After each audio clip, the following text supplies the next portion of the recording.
In the winter of 1967, a Soviet geological team descended into a remote network of deep limestone fissures.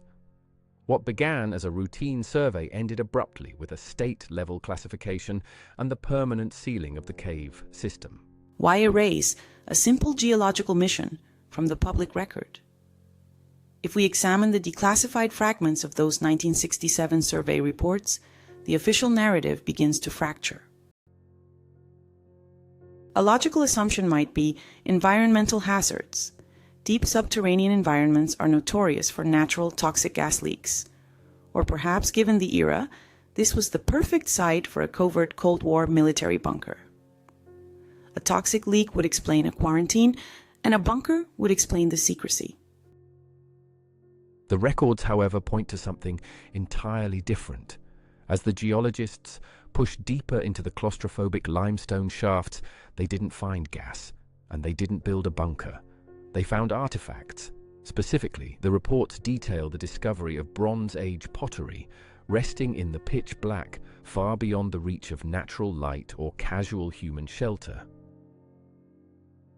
Finding ancient pottery in a cave is an archaeological curiosity, surely, but hardly a state secret. Yet, the Soviet response wasn't to excavate, it was to build a wall. The survey fragments confirm the existence of an artificial stone barricade, constructed deep underground to block further access. What exactly is hiding behind that massive barricade? You don't mobilize state-level classification to hide broken clay pots. The evidence from this subterranean crime scene leaves us with a chilling realization. They didn't seal a natural collapse. They barricaded an impossible historical anomaly, and they buried it in the dark. 50 years after the Soviet withdrawal, an independent research team arrived at the sealed limestone fissure in 2018, armed with ground-penetrating radar. Their objective was straightforward: determine exactly what the state had buried. The initial GPR scans pinged back an immediate anomaly. The collapse wasn't a sprawling cave-in. It was a deliberate, localized blockage, measuring only about 6 meters deep. But it is what the acoustic sonar echoes revealed. Just beyond that barrier, that changes the entire trajectory of this investigation. The sound waves didn't bounce off tight, natural rock formations. They resonated. The data indicated a massive hollowed-out architectural void, a space far too uniform to be a mere geological fluke. You might suspect a highly coordinated modern fabrication. Perhaps a lost indigenous settlement, swallowed by the earth? That theory holds weight until you examine the walls leading up to the barricade. The 2018 team documented deeply weathered, anomalous glyphs carved directly into the stone. These aren't random scratching. The structural syntax suggests they function as explicit safety instructions, warnings about which passages to navigate and which to avoid at all costs. The radar and the carvings, combined, leave us with a startling reality.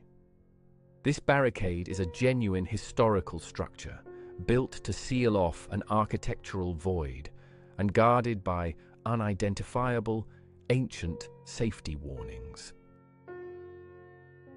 But if this wasn't a natural hazard, we are forced to ask, who exactly carved these anomalous glyphs into the deep earth? And more importantly, what terrifying subterranean danger were they warning us against? Can a misunderstood clay tablet in London explain a geographical anomaly thousands of kilometers away? To decipher the warnings carved into that subterranean barricade, we have to shift our focus to the archives of the British Museum. Catalogued as Tablet K3657, this text has traditionally been dismissed as a spiritual metaphor for death, a poetic description of the afterlife. And reading the standard translations, that interpretation seems perfectly logical. It speaks of dark, perilous descents. I accepted that consensus myself until I looked at the structural syntax. When we strip away the assumption of myth, the verses behave strangely. They don't read like theology. They read like precise geographical waypoints. If we take these coordinates and plot them onto a historical mapping of the ancient tin road, a completely different narrative emerges. In the Bronze Age, controlling tin meant controlling the known world. This route wasn't a mere trade path. It was the absolute equivalent of Silicon Valley. This forces a radical retranslation of the artifact. Tablet K.3657 is not a prayer for the dying. It is a literal, brutal survival guide for ancient miners navigating hostile environments to extract critical resources. What we are staring at is encrypted industrial data.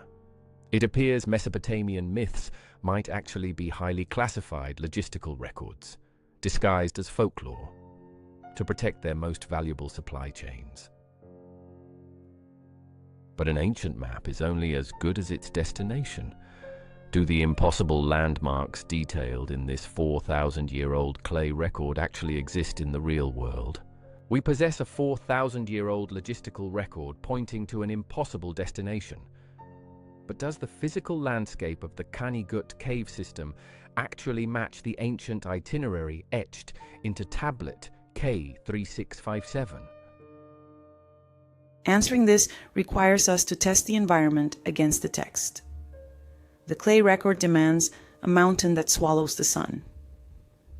At first glance, it sounds like poetic fiction. Yet, during the summer solstice, the optical alignment at the Kani-Gut entrance is entirely flawless. Sunlight penetrates straight down the primary shaft before being swallowed by the absolute dark. We could dismiss this as a staggering geological coincidence. But then we must account for the hydrology.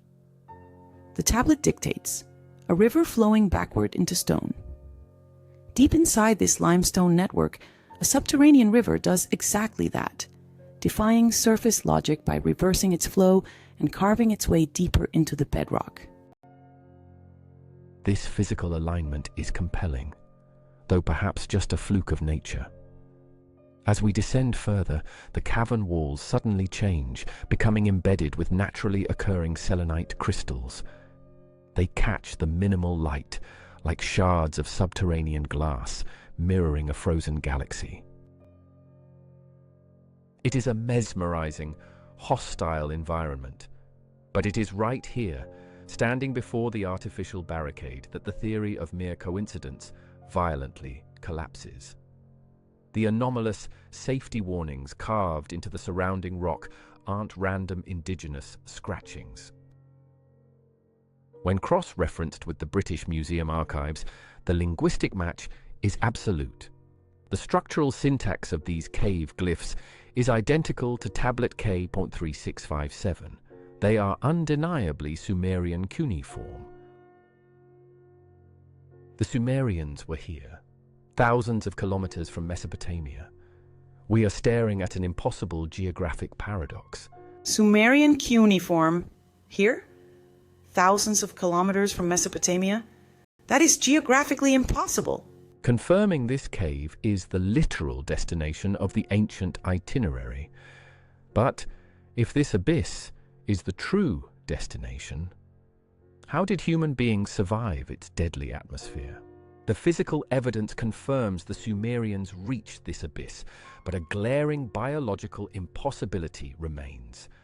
How could a multi-generational ancient workforce operate inside a lethal, oxygen-starved environment?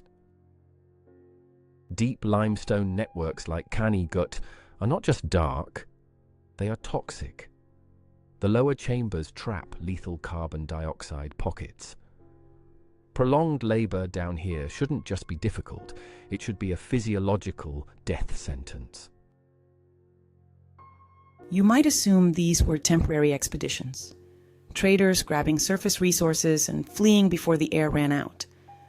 but the surrounding landscape shatters that theory. Just outside lies the isolated village of Kizil Jar. Locals still practice ancient rituals, leaving offerings of bread, salt, and bronze at the cave's mouth. But their speech demands our attention. Linguists have identified impossible anomalies woven into the local dialect, distinct structural syntax identical to ancient Sumerian. This isn't the footprint of passing merchants. This is the cultural scar of a permanent settlement. How did they survive the toxic air? The answer is hidden in their blood. Recent medical analysis of the Kizil Jar population revealed a startling genetic anomaly. They possess the EPAS1 and EGLN1 genetic variants. These aren't normal mutations. They act as biological turbochargers, functioning like internal gills that maximize iron reserves to extract oxygen from dead air. Hold on. Genetic mutations? Functioning like internal gills? Are we still talking about history, or is this science fiction? This was a brutal industrial reality of a permanent mining colony, worked by people biologically adapted to survive.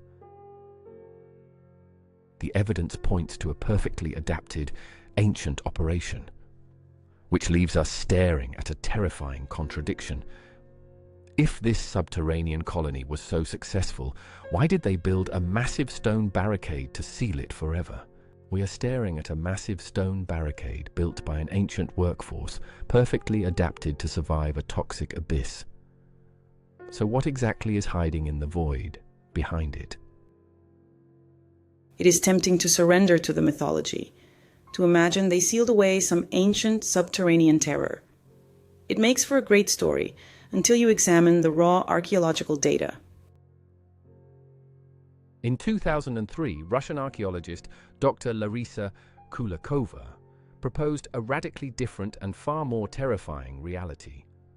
Kanigut wasn't a mythological underworld, it was an industrial powerhouse.